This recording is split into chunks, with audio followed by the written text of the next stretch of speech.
దేవుని ప్రియమైన బిడ్డారా, ప్రభువైన యేసుక్రీస్తు వారి నామంలో మీ అందరికీ నా హృదయపూర్వకమైన వందనాలు చెల్లిస్తున్నాను. ఈ మంచి సమయాన్ని దయచేసిన దేవాది దేవునికి కూడా ఎన్నో లెక్కలేనన్ని స్తుతులు కలుగునుగాక. ప్రియ బిడ్డారా, ఈ యొక్క సమయంలో దేవుని చిత్తము ఏ విషయములలో మనము ప్రాముఖ్యముగా తెలుసుకోవలసి ఉంది అనేక విషయాలు మనం ఈరోజు ధ్యానం చేయబోతున్నాం. చిన్న ప్రార్థన చేసుకొని దేవుని యొక్క వాక్యంలోకి మనం వెళదాం. పరిశుద్ధుడా, ప్రేమగల తండ్రి, మహోన్నతుడా, మాట్లాడే దైవమా, ఆత్మస్వరూపి, మాతో మాట్లాడండి ప్రభువా. ఈ భూమి మీద మీ నామంలో 2-3 ఎక్కడ కూడి ఉందరో వారి మధ్య ఉందని సెలవిచ్చిన మా ప్రియ ప్రభువా, మాతో మాట్లాడండి. వినే చెవి, గ్రహించే హృదయం మా అందరికీ దయచే నాయన. మమ్మల్ని మీ స్వాధీనపరుచుకునమని, మా హృదయాలు తెరవమని యేసుక్రీస్తు వారి నామములో ప్రార్థిస్తున్నాను తండ్రి, ఆమేన్. ప్రియ బిడ్డలారా, దేవుని యొక్క వాక్యము సజీవమైనది, 2 అంచుల ఖడ్గం కంటే పదునైనది. మన ప్రాణాత్మ కీళ్లను సైతం, మన తలంపులను సైతం, సమస్తాన్ని కూడా శోధించేటంత శక్తివంతమైనది. కనుక వాక్యాన్ని మనం ఆలకిస్తున్నప్పుడు దేవుని బిడ్డలారా, మనలను మనం పూర్తిగా దేవునికి సమర్పించుకోవడం మంచిది. ఎందుకంటే వాక్యం విని విడిచిపెట్టేవారు కాకుండా అద్దంలో ముఖం చూసుకొని సరిచేసుకోకుండా మనం వెళ్ళిపోతే అది సరైనది కాదు. కానీ వాక్యం ఎప్పుడైతే మనం వాక్యమైన దేవునికి లోబడతామో మన జీవితాల్లో దేవుని వాక్యం బహుగా ఫలిస్తూ ఉంటుంది. కాబట్టి దేవుని బిడ్డలారా, దేవుని యొక్క వాక్యానికి మనం పూర్తిగా లోబడదాం. వినయ మనస్సుతో మనం ఆలకిద్దాం. లోబడే మనస్సుతో మనం ఈ వాక్యాన్ని మన హృదయాల్లోకి చేర్చుకుందాం. దేవుని చిత్తము మరి ఎంత ప్రాముఖ్యమైనదో కూడా మనం చాలా విషయాలు నేర్చుకున్నాం. భక్తుడైన దావీదు ఏమంటాడంటే 143వ కీర్తన 10వ వచనంలో, నీవే నా దేవుడవు, నీ చిత్తానుసారముగా ప్రవర్తించుట నాకు నేర్పుము. దయగల నీ ఆత్మ సమభూమి గల ప్రదేశమందు నన్ను నడిపించునుగాక. నిజమే దేవుని బిడ్డలారా, నీ చిత్తానుసారముగా జీవించడం నాకు నేర్పించయ్యా, సమభూమి గల ప్రదేశంలో నన్ను నడిపించయ్యా అని అంటున్నాడు. చూడండి, దేవుని యొక్క ఆత్మ మనల్ని నడిపించకపోతే, నిజమే దేవుని చిత్తానుసారంగా మనం జీవించడానికి దేవుని ఆత్మ సహాయం మనకు కావాలి. దేవుని ఆత్మ మనల్ని నడిపించకపోతే మనము దేవుని చిత్తంలో నడవలేం. దేవుని ఆత్మ సహాయం చేత మాత్రమే మనం సంపూర్ణమైన దేవుని చిత్తాన్ని నెరవేర్చగలం. నా సహోదరుడా, సహోదరి, దేవుని చిత్త ప్రకారం జీవించడం మనకు ఆహారమైపోవాలి. ఆయన చిత్తాన్ని తుదముట్టించడం మనకి ఆహారమైపోవాలి.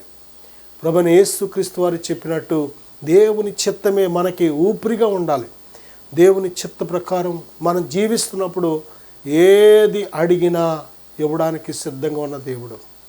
దేవుని వాక్యాన్ని మనం ధ్యానిస్తున్నప్పుడు దేవుని సంపూర్ణమైన చిత్తం ఏంటో స్పష్టంగా మనం తెలుసుకోగలుగుతున్నాం. మన మనసు మారి నూతనమవుతున్నప్పుడు దేవుని యొక్క చిత్తము ఎంత ఉత్తమమో, అనుకూలమో, సంపూర్ణమో గ్రహించగలుగుతున్నాం. ఆయన చిత్తానుసారముగా మనం జీవిస్తున్నప్పుడు దేవుని యొక్క సంపూర్ణమైన పరలోకపు కాపుదల, భద్రత నిత్యము మనకు తోడుగా ఉంటుంది. దేవుడు తన చిత్తానుసారంగా మనం జీవిస్తున్నప్పుడు సమస్తం సమకూర్చి మేలుకరంగా జరిగిస్తూ ఉంటాడు. కాబట్టి దేవుని చిత్తం చాలా ప్రాముఖ్యమైనది. దేవుని చిత్తం చేసినప్పుడే మనం నిరంతరము జీవించగలుగుతున్నాం, నిత్య జీవాన్ని స్వతంత్రించుకోగలుగుతున్నాం. అయితే ఈ దేవుని చిత్తం ఏ విషయాల్లో అంటే, మొదటిగా దేవుని చిత్తం బాధలు వచ్చినప్పుడు, శ్రమలు వచ్చినప్పుడు, అలాగే ప్రవర్తనలో కానీ, నడకలో కానీ, అలాగే పరిశుద్ధతలో కానీ దేవుని చిత్తం చాలా తప్పనిసరి అని మనం నేర్చుకున్నాం. ఈ భాగంలో మరికొన్ని విషయాలు మనం చూద్దాం. తెస్సలోనికీయులకు రాసిన మొదటి పత్రిక 4వ అధ్యాయం 3వ వచనం మనం చూసినట్లయితే, జారత్వమునకు దూరముగా ఉండుటయే దేవుని చిత్తం, మీరు పరిశుద్ధులగుటయే, అనగా మీరు జారత్వమునకు దూరముగా ఉండుటయే దేవుని చిత్తం. జారత్వ క్రియలు చేసేవారు దేవుని రాజ్యం ఎంత మాత్రం చేరలేరు. జారత్వం అనేది, లేక వ్యభిచారం అనేది, లేక అపిత్రత, కాముకత్వం, ఈ శరీర సంబంధమైన క్రియలు చేసేవాళ్ళు దేవుని రాజ్యం ఎంత మాత్రం కూడా ప్రవేశించలేరు. దేవుని సంతోషపరచలేరు. ఇది శరీర క్రియ. శరీరాన్ని బట్టి విత్తువాడు శరీరము నుండి మరణమనే పంట కోస్తాడు. ఆత్మను బట్టి విత్తువాడు ఆత్మ నుంచి నిత్య జీవం అనే పంట కోస్తాడు. కాబట్టి దేవుని ప్రియమైన బిడ్డారా, దేవుని ఆత్మానుసారముగా ఎందరు నడిపించబడుదురో వారందరూ దేవుని కుమారులు కుమార్తెలైందురని దేవుడు వాగ్దానం చేశాడు. కనుక శరీర క్రియలు మన జీవితంలో ఏలుబడి చేసినట్లయితే ఇంకా మనం ఆత్మ సంబంధం కాదు. శరీరం సంబంధమైన మనస్సు మనలో ఏలుబడి చేసినట్లయితే ఇంకా పరిశుద్ధాత్మకు మనం చోటు ఇవ్వలేదు. ఇంకా దేని బిడ్డారా, మనము మరణములో నిలిచున్నామని అర్థం. కాబట్టి మరణములో నుంచి జీవములోనికి వెళ్ళాలి అంటే ప్రియబిడ్డ, దేవుని ఆత్మానుసారమైన జీవితం మనం ఉన్న పళంగా ప్రారంభించవలసి ఉంది. ఉన్న పళంగా మన ప్రాణాత్మ దేహాన్ని ప్రభువుకి సమర్పించి ఆయన ఆలోచన చేత నడిపించబడవలసి ఉంది. ప్రియబిడ్డలారా, జారత్వమునకు దూరముగా పారిపోండి. నిజముగా దేవుని కోసం బ్రతకాలని ఆశపడే ప్రతి బిడ్డ, ఆయనను వెంబడించాలి, ఆయన సిలువనెత్తుకొని వెంబడించాలని కోరుకునే ప్రతి వ్యక్తికి కూడా పరిశుద్ధత అనేది చాలా ప్రాముఖ్యమైంది. ఈ శరీర సంబంధమైన జహార క్రియలు, వ్యభిచార క్రియలు, అపిత్రమైన క్రియలు, కాముకత్వము, కామ వికారాలు, ఇలాంటి క్రియలు కానీ మరి ఎక్కడ నువ్వు చిక్కబడినా సరే ఎంత మాత్రమో దేవుని ఆత్మ నీలో నివాసం చేయలేరు. దేవుని ఆత్మను దుఃఖపరిచిన వ్యక్తి అయిపోతావు. శరీర క్రియలు నీలో ఉన్నట్లయితే దేవుని ఆత్మ మీద తిరుగుబాటు చేసిన వ్యక్తి అవుతావు. దేవుని ఆత్మను దుఃఖపరిచిన వ్యక్తి అవుతావు. కాబట్టి దేని బిడ్డారా, జారత్వమునకు దూరముగా ఉండడం దేవుని చిత్తం. ఈరోజు దేని బిడ్డారా, నీ పరిశుద్ధతను ఎలాగ కాపాడుకోగలుగుతున్నావు? ఎలా కాపాడుకోవాలో తెలుసా నీకు? నిజమే, తన ఘటాన్ని ఎలాగ కాపాడుకోవాలో ఎరిగి ఉండడమే దేవుని చిత్తమని బైబిల్ చెబుతుంది. ఈరోజు ఫోన్ ద్వారా ఎంతమంది వారి దేహాలను అపవిత్రపరుచుకుంటున్నారో. దేని బిడ్డారా, అశ్లీలమైన అపవిత్రమైన మరి అటువంటి కార్యాలు చూసేవాళ్ళు, చేసేవాళ్ళు, ప్రవర్తించేవాళ్ళు, మాట్లాడేవాళ్ళు, జీవించేవాళ్ళు ఎంతోమందిని మనం చూస్తున్నాం. ఈరోజు భూమి మీద ఎంతోమంది హృదయాలు చెడిపోవడానికి కారణం కూడా ఇవే. ఈరోజు దేని బిడ్డారా, ఒక మంచి కోసం వాడుకుంటే ఆ పరికరాన్ని, ఆ యొక్క ఫోన్ని, ఇంటర్నెట్ని ఒక మంచి పనికి వాడితే అది నీకు ఆశీర్వాదం. కానీ ఎప్పుడైతే నువ్వు నీ జీవితాన్ని, నీ దేహాన్ని, నీ హృదయాన్ని పాడు చేసే వాటికి నువ్వు వాటిని ఎప్పుడైతే వాడుతూ ఉంటావో, దేని బిడ్డారా, ఎవ్వరూ మనల్ని పాడు చేయక్కర్లేదు. మన ప్రవర్తనే, మన అవిధేయతే మనల్ని పాడు చేస్తూ ఉంటుంది. మన చేతిలో ఉన్న ఫోన్ ద్వారా మనం పాడైపోతూ ఉంటాం. దేని బిడ్డారా, ఈరోజు ఫోన్ ద్వారా ఎంతమంది వారి హృదయాలు దేవునికి దూరం అయిపోతున్నాయో. దేవుడు పరిశుద్ధుడు.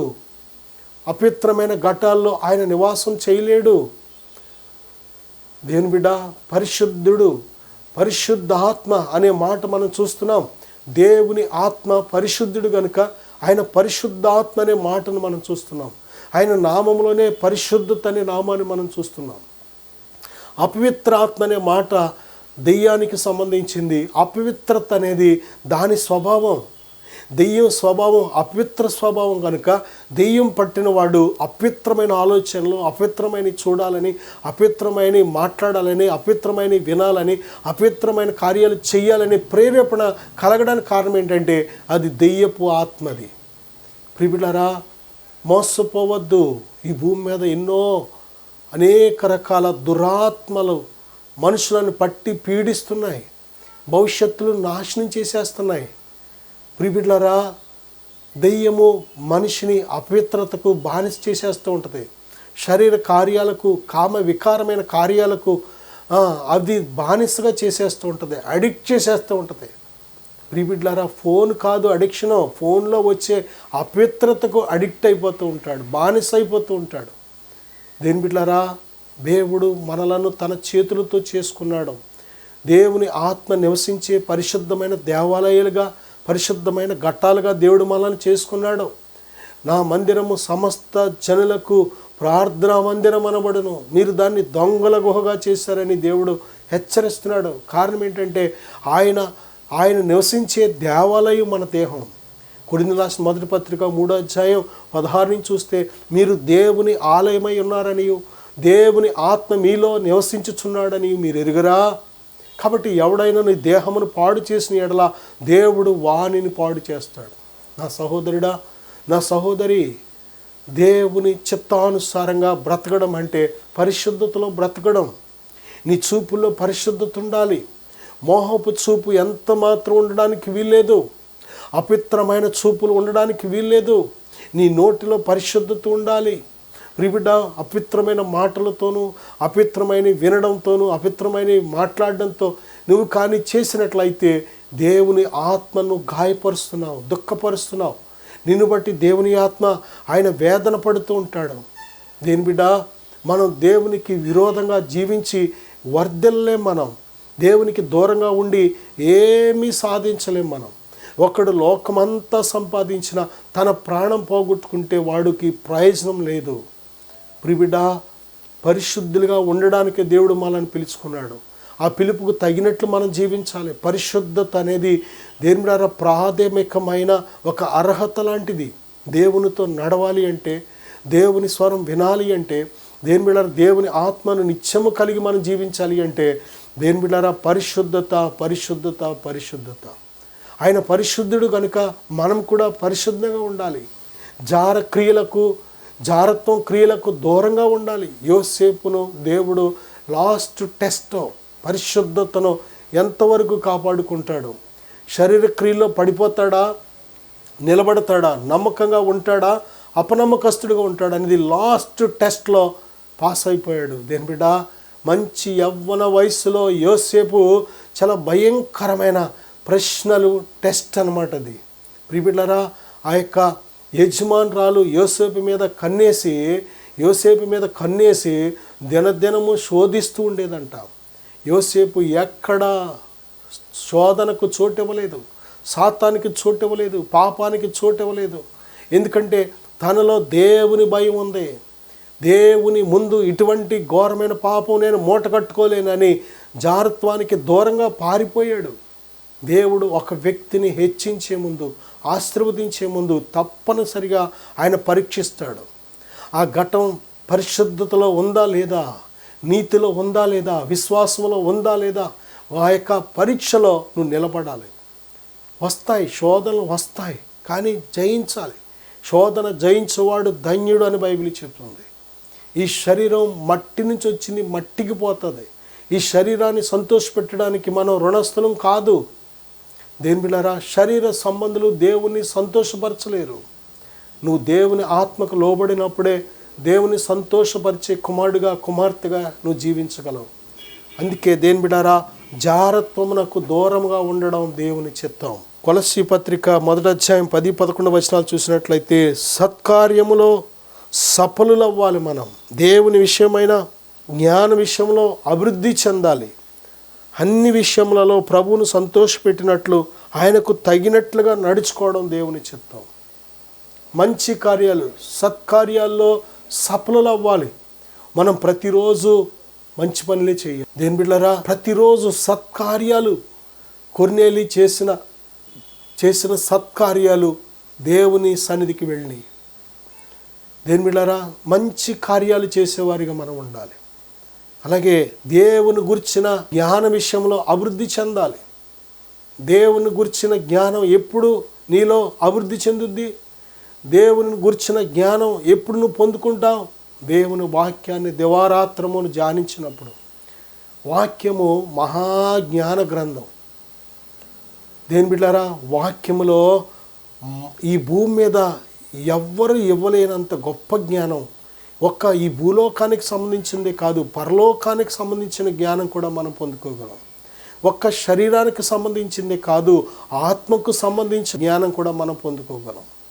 ఎలాగ నువ్వు జయించాలో, ఎలాగ దేవుని కోసం సాక్షిగా జీవించాలో కావలసిన సంపూర్ణమైన జ్ఞానాన్ని అందించేది దైవిక జ్ఞానం. వాక్యాన్ని ధ్యానించినప్పుడు దేవుని దైవిక జ్ఞానాన్ని మనం పొందుకుంటున్నాం. దేని బిడ్డారా, ఈ లోకంలో లోక జ్ఞానము ఉన్నది, దెయ్యాల జ్ఞానం కూడా ఉంది. లోకం వారికి కలిగిన జ్ఞానాన్ని బట్టి వారు మాట్లాడుతూ ఉంటారు, వారికి కలిగిన యుక్తిని బట్టి వారు మాట్లాడుతూ ఉంటారు.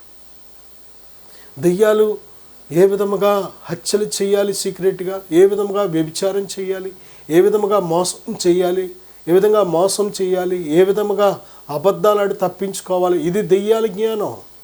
ఏ విధముగా జారత్వం క్రియలు చేయాలి, ఏ విధముగా అపిత్రమైన క్రియలు చేయాలి. ఇది దెయ్యాల జ్ఞానం. దెయ్యాలు కూడా బోధిస్తూ ఉంటాయి.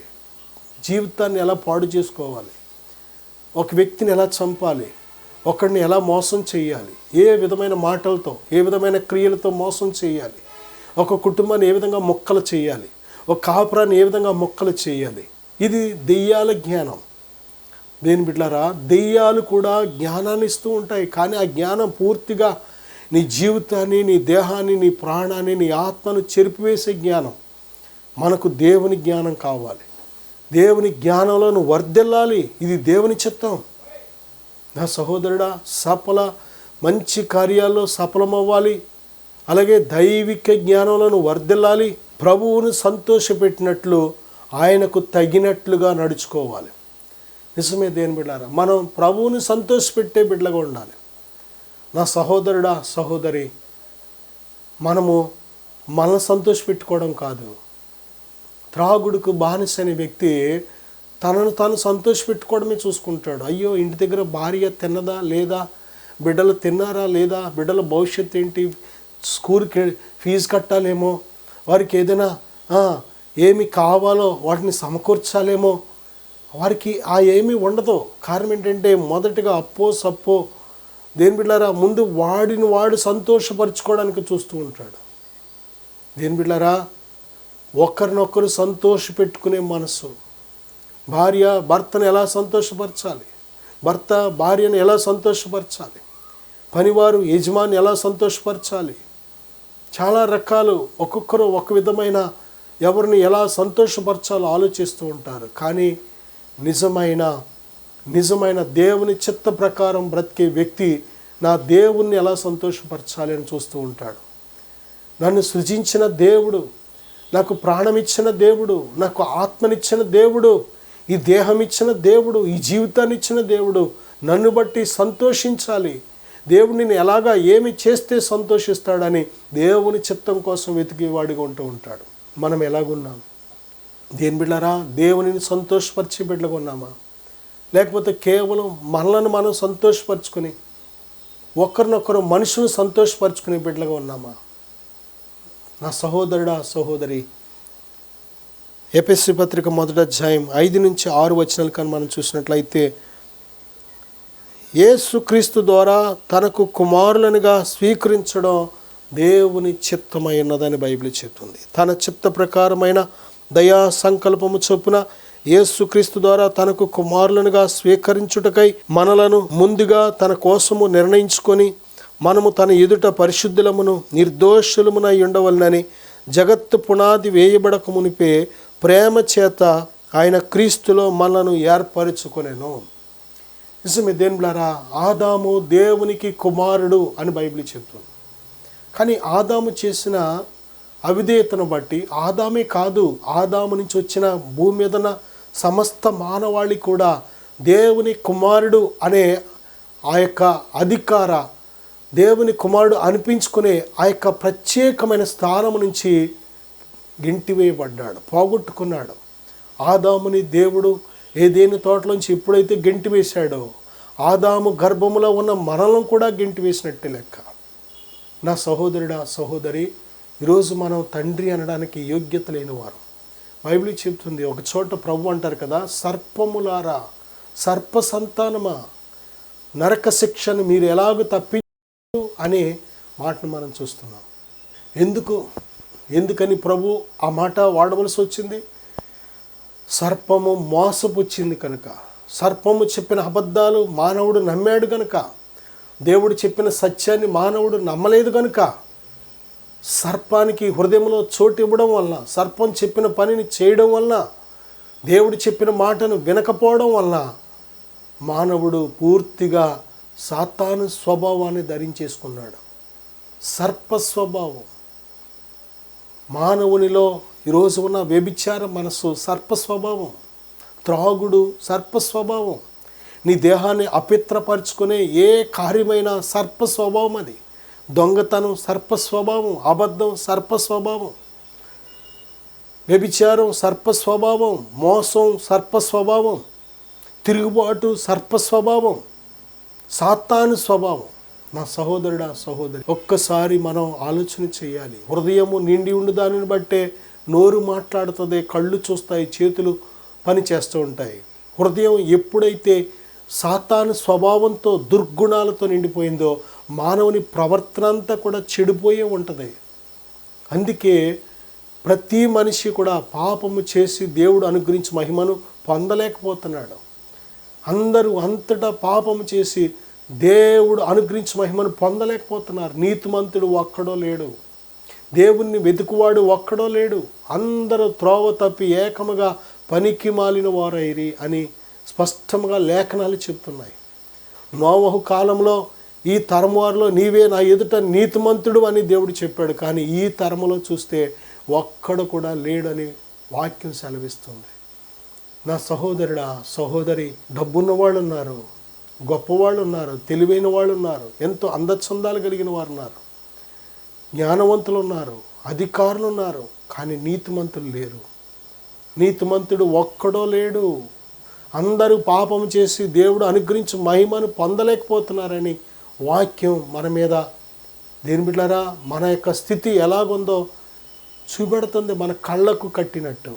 కాబట్టి మనం నేర్చుకోవాల్సిన పాఠం, మనందరికీ కూడా రక్షణ కావాలి. మనందరం మన పాపపు స్వభావం నుంచి విడుదల పొందుకోవాలి. మనందరం ఈ సర్ప స్వభావం నుంచి విడుదల పొందుకొని దేవుని స్వభావాన్ని మనం ధరించుకోవాలి.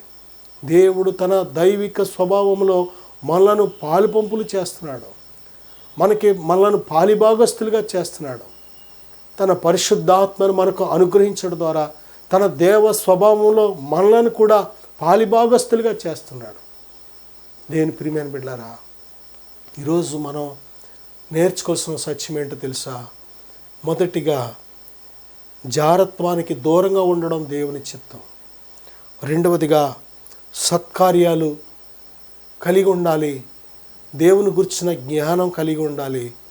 అలాగే దేవుని సంతోషపెట్టినట్లు, ఆయనకు తగినట్లుగా మనం నడుచుకోవడం దేవుని చిత్తం.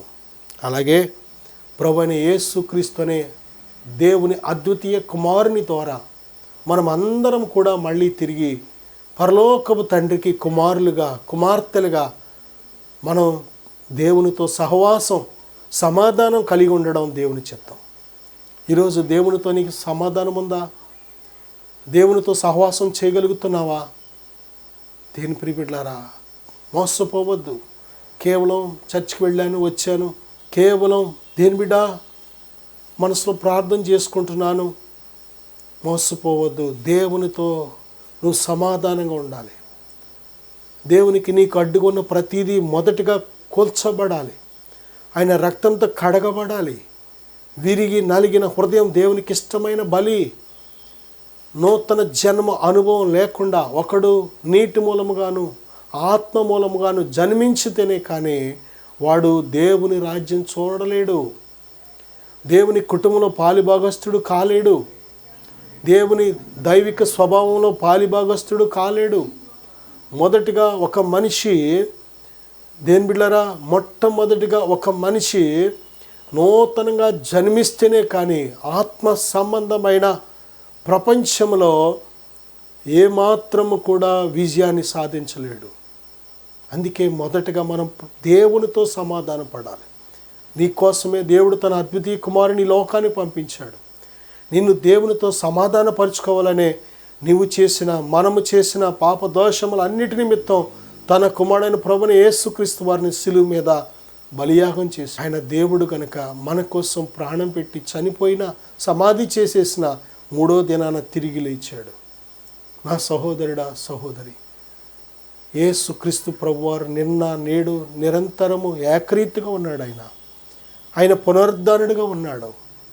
ఆయన తన రెండు చేతులు చాపి నీ వైపు ఎదురు చూస్తుంది. నీ జీవితాన్ని ప్రభుకు సమర్పించు. ప్రభువైన యేసుక్రీస్తు రక్తము ద్వారా పరలోకపు తండ్రితో సమాధానం కలిగి ఉండు.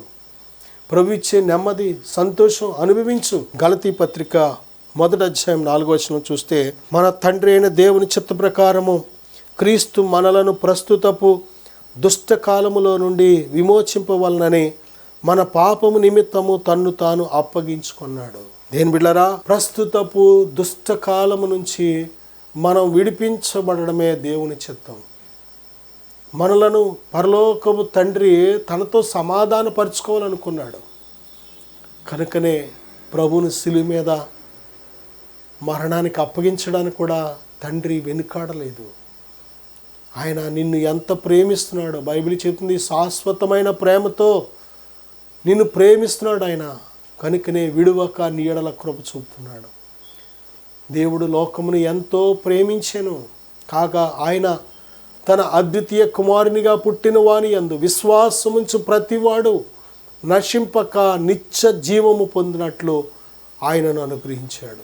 ప్రభువైన యేసుక్రీస్తును అనుగ్రహించిన ఉద్దేశం ఏంటంటే నువ్వు పరలోకపు తండ్రితో సమాధాన పడాలి, నిత్య జీవాన్ని పొందుకోవాలి, మరణాన్ని జయించాలి, నిత్య నరకాన్ని తప్పించుకోవాలి. ఆ నిత్యత్వంలో నిత్య జీవంలో నీకు ప్రవేశం సమృద్ధిగా కలగాలి. ఇది దేవుని సంకల్పం. ఈ లోకం స్థిరము కాదు, ఈ లోకం శాశ్వతం కాదు. ఈ లోకంలో యాత్రికులం భారతదేశంలో ఏదో ఒకరోజు ఈ లోకం విడిచిపెట్టేయాలి. ఎంత బ్రతికినా, ఎంత సంపాదించినా, ఎంత పేరు తెచ్చుకున్నా, ఎంత అధికారం కలిగి ఉన్నా సరే ఏదో ఒక రోజు ఈ లోకం విడిచిపెట్టేయాలి. దావీదు అంటాడు 70 సంవత్సరములు అధిక బలమును ఎడల 80 సంవత్సరాలు. దేని బిడ్డ, ఎక్కడికి నీ ప్రయాణం? దేవుని చిత్తం నువ్వు తెలుసుకున్నప్పుడు, ఈ లోకం స్థిరమైంది కాదు అని నువ్వు తెలుసుకున్నప్పుడు, పరలోకమే స్థిరమని నువ్వు తెలుసుకున్నప్పుడు, ఆ పరలోకపు తండ్రితో నేడు అనబడే సమయం ఉన్నప్పుడే సమాధాన పడతావు. దేవుడు మన హృదయాలు నేత్రాలు తెరవాలని ఆశపడుతున్నాడు. హృదయాన్ని కఠినపరుచుకుని వాడు కీడులో పడతాడు. దేవుడు నీతో మాట్లాడుతున్నప్పుడు, ఆయన 2 చేతులు చాపి నీ వైపు చూస్తున్నప్పుడు ఆయనకు లోబడు, ఆయన యందు విశ్వాసం ఉంచు, నీ హృదయాన్ని ఆయనకు సమర్పించు. నా సహోదరుడా సహోదరి, ఇదే అనుకూలమైన సమయం. బైబిల్ చెబుతుంది ఇదే రక్షణ దినం, ఇదే ప్రభువు నీకు సమీపంగా ఉన్న సమయం, తన 2 చేతులు చాపి నీ వైపు ఎదురు చూస్తున్న సమయం. కొరింథీయులకు రాసిన మొదటి పత్రిక 12వ అధ్యాయం 11వ వచనంలో ఆయన తన చిత్తానుసారముగా ప్రతి వ్యక్తికి కూడా పరిశుద్ధాత్మ వరాలను దయచేస్తున్నాడు. ఎంత గొప్ప కృప, ఎంత గొప్ప సంతోషకరమైన వార్త. ఆయన వరాల చేతను నింపబడి వాడబడాలని ఆశపడుతున్నావా? ఆయన తన పరిశుద్ధాత్మ చేత నిన్ను నింపి ఆయన వరాల చేత వాడుకోవాలని ఆశపడుతున్నాడు. మానవ శక్తి సామర్థ్యతలకు ఏమాత్రము జరగని కార్యాలు తన పరిశుద్ధాత్మ వల్ల సమస్తము సాధ్యమే కనుక ఆయన ఆ వరాలతో మనుషులను నింపి వాడుకోవాలని ఆశపడుతున్నాడు. ఇది దేవుని చిత్తం. రోమాపత్రిక 15వ అధ్యాయం 6వ వచనంలో ఒకరితో ఒకరు మనస్సు కలిసి ఉండినట్లు జీవించడం దేవుని చిత్తం. దేవుని పిల్లమైన మనము అందరితో సమాధానంగా ఉండాలి. అలాగే మనము ఏడ్చేవారితో ఏడ్చేవారిగా ఉండాలి, నవ్వేవారితో నవ్వేవారిగా ఉండాలి, దుఃఖపడేవారితో దుఃఖపడేవారిగా ఉండాలి. అంటే ఒకరితో ఒకరు మనస్సు కలిసినట్లు జీవించాలి. ఇదే దేవుని ప్రేమ. మనం ఆ విధంగా యథార్థంగా ప్రేమిస్తున్నప్పుడు మనము దేవుని పిల్లలమని దేవుని నామం మహిమపరచబడుతూ ఉంటుంది. అలాగే దేవుని బిడ్డలారా, దేవుని పరిశుద్ధులు ఎంతోమంది ఎన్నో శ్రమల్లో ఉన్నారు, ఖైదులో ఉన్నారు.